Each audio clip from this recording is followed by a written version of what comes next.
it's me again, and in this video we're going to add and subtract fractions that are called unlike, or the other term for unlike is dissimilar. Again, take note, unlike or dissimilar, unlike fractions or dissimilar fractions. Obviously, when we say dissimilar or unlike, ang timailhan lang yun nato ana is you are to look at the denominators. Pag dili gani parehas ang denominators, automatic ang tawag sa ilaha unlike or dissimilar fractions. Let's proceed directly to the first example. 1/2, pag man the other one is 3/5. Okay. 1/2 plus 3/5. Obviously, ang denominator sa isa is 2. Unya, ang denominator sa isa is 5. Automatic, these two fractions are called unlike or dissimilar fractions. Dili sila parehas og denominator. So, unsaon pag-add is magkuha ta og LCD. Ang meaning sa LCD, least common denominator. That means, mangita tag number, pinakagamay nga number, nga makabahin sa 2, ma-divide po siya into 5. Again, pinakagamay nga number, or in short, LCD, nga ma-divide sa denominators nga 2 and 5. So, kana, equal sign sa tabo, di pasabot-sugod na ta in getting the answer. And, para dili pangitan awon, please place the bar beside the equal sign. Ipatungod o sulat ang equal sign sa bar para dili siya karambola o para dili libog tan-awon. So now, sa LCD gani, mangita lang ta sa denominators. It could be 2 or it could be 5. Naiuban, kasagaran mamali is kanang mangita ra sila dria sa denominators like 2. Ma'am, 2 ang LCD anak, ma'am. Yes, tama. Gasi 2, mabahin siya into 2. Pero how about 5? Makabahin ba si 2 into 5 or mabahin ba si 2 into 5? Nga kagamay ni 5, bahino nimo og tag 5. Okay, so buot ipasabot, dili necessary, tisingan nato si 5. Si 5, mabahin ba sa 2 perfectly? Walang labis, walang kulang, na siya'y sobra. Ang 5, i-divide sa 2 na ay sobra. Dapat perfect. Walang labis, walang kulang.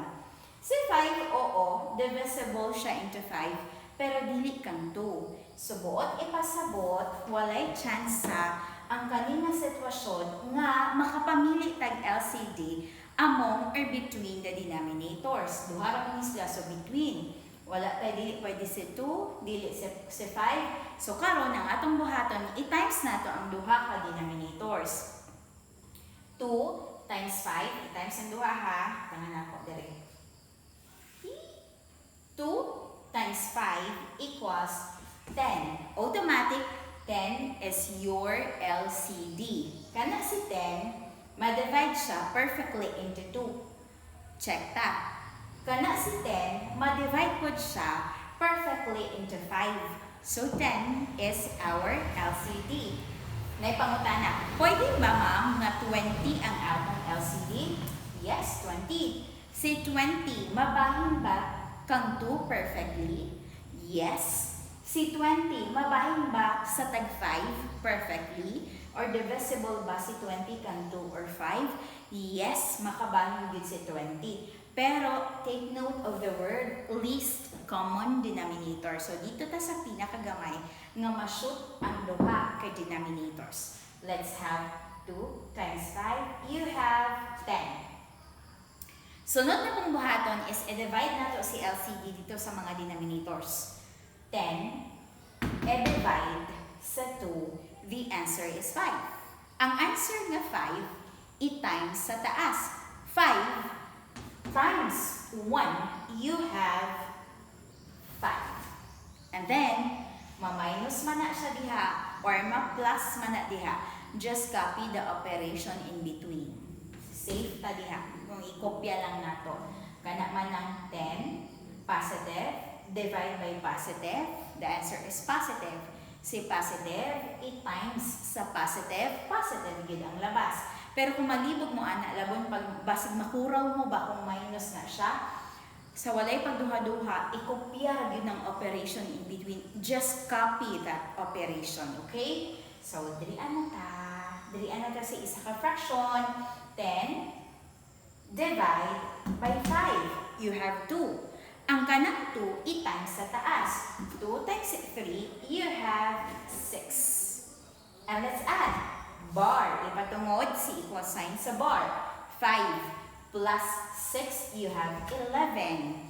Over, copy ang 10. Karon na pod, sa final answer, it should be reduced into its lowest term. Dapat mahashasan yun siya, mabahin yun siya, mapagamay pa yun siya. And obviously, wala tayo makita nga number nga makabahin sa 11 o sa 10.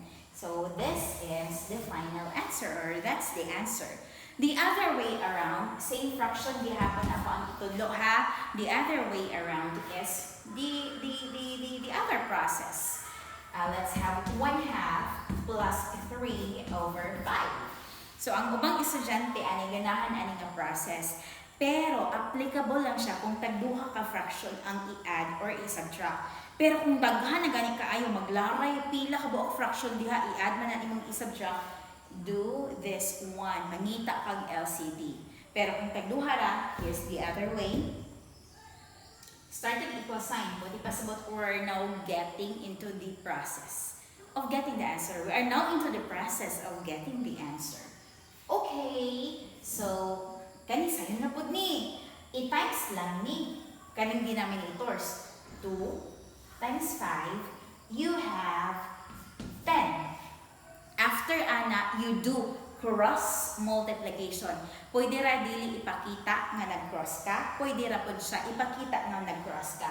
Let's start with this one. Ang partner ani sa taas is kanin sa baba 1 times 5. Mao ni ihang partner. 1 times 5, the answer is 5. Just copy the operation in between. And then the other one, para makross, 2 times 3, you have 6 equals. Let's add the numerators.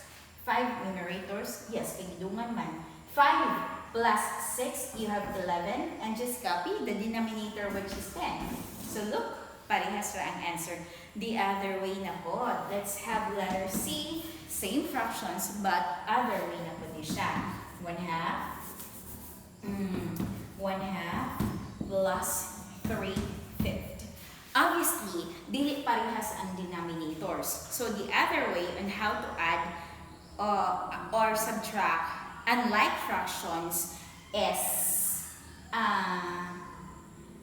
imuhang i-transform or imuhang i-rewrite or i-rename ang kada fraction in which ang ilahang denominators magkapareha. How to do that? Just pick a certain number nga i-multiply nato sa taas o sa baba. Ingani ko nato siya o ganyan, ganyan. Take note, parenthesis is a multiplication, a symbol for multiplication. So let's find, magamit ko og red na lang red. Ngita tag ika-multiply ani sa baba. Si baba atong target ha, bar. Buti pasabot ang concern gid nato ang denominators. Unsa kay i-multiply nato kang 2? Ug kang 5 nga mo arrive sila same. Let's have 5.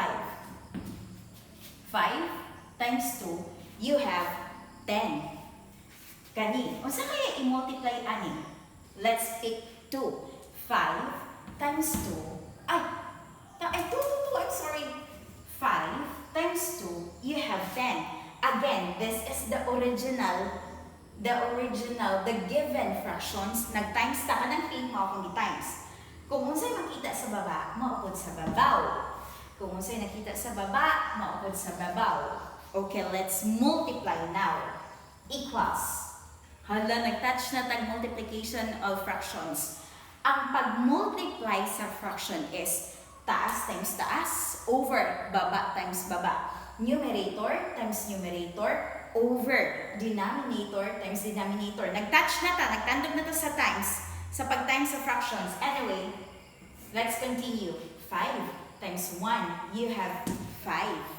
5 times 2, you have 10. Copy plus bar. 3 times 2, you have 6. 5 times 2, you have 10. E di parehas na. Na-target na nato ang ato ang buot i-target. Same na ang denominator. Nahimo na silang like or similar fractions. Sa pag-add or subtract, sa similar or like fractions, just copy the common denominator. It has a denominator of 10. Sa tikas is 10 pod. Just copy, and then pwede ra i-diretso nimo add sa taas. Pwede ra pud ilaray. Copy lang ko ha, 5. Sa taas ha, taas. 5 plus 6 equals babata. 5 plus 6, you have 11 over, copy ang denominator which is 10. Look, do they have the same answer? Yes, they do have the same answer. Okay, let's erase this and let's have another example.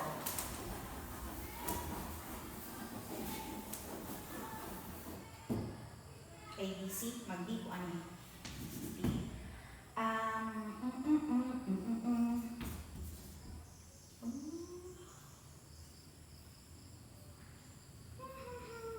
Minus ta.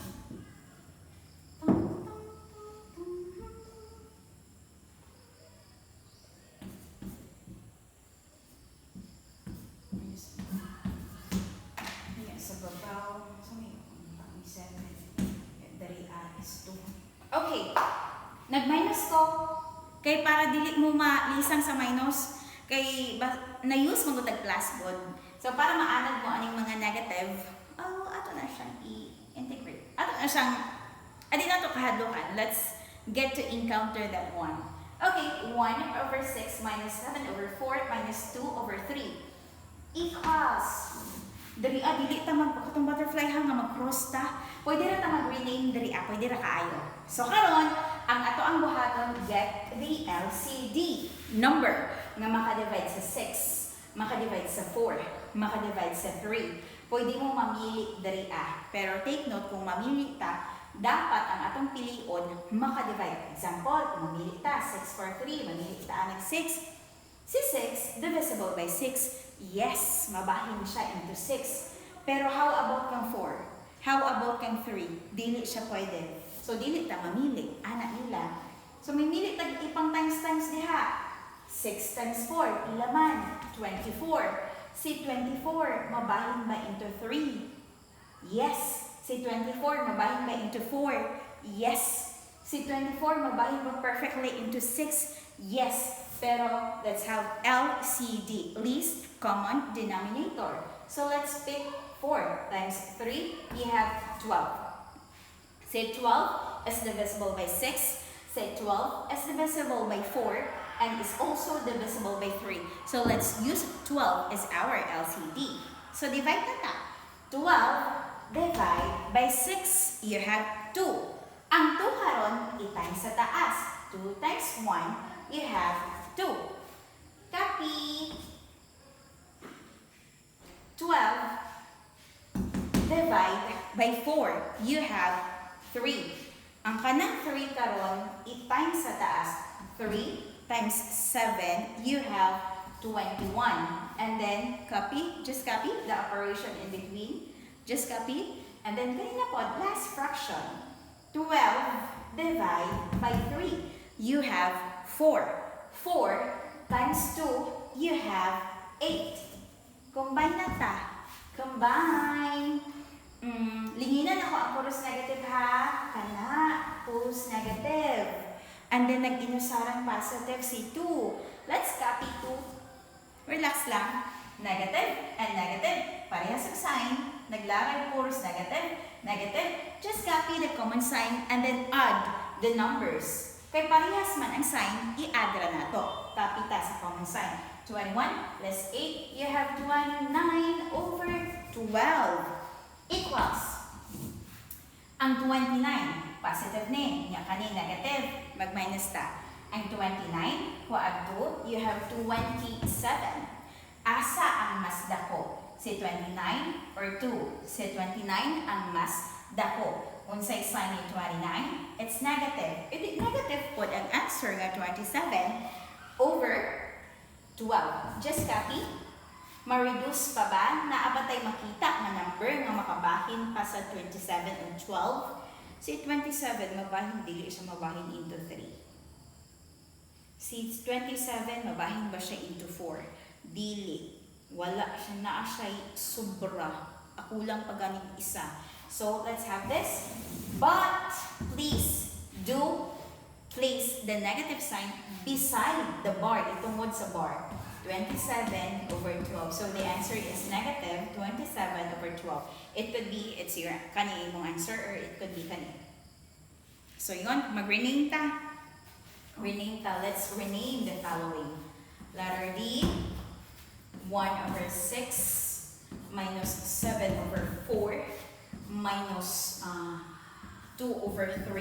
So mag-multiply ta. Kung sa kaya akong i-multiply anino? Let's use red. 2 atong gamiton. 2. Kung 2 diha sa baba, 2 pa diha sa taas. Kaya 6 times 2 equals 12. Kung sa kaya i-multiply kang 4 para mahimong 12 po. Oh, manapong target ba? Sorry ha, insert lang yun na. 4 times 3, you have 12 gihapon. O di, 3 sa baba, 3 po dria.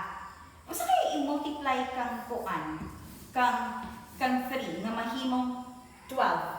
3 times 4 ta. Kung 4 sa taas, 4 po sa bataw. Let's operate. Paspas na kay mabiyaan ako. Okay, kaning 2 times 1, taas times taas, baba times baba. 2 times 1, you have 2. 2 times 6, you have 12. Copy! 3 times 7, you have 21. 3 times 4, 12. Baba times baba, taas times taas. Copy! 4 times 2, you have 8. 4 times 3, you have 12. Let's combine. Kay parehas o 12, 12, 12. Same ang denominators, like ang tawag sa ilaha. Just copy the common denominator and let's laray the taas. Copy, copy, copy, copy, and copy. Equals, copy ang 12. Yes! Opo! Puros negative, combine. Negative 29. Parehas roo. The answer is negative 27 over 12. Same lang. Same lang. Thank you.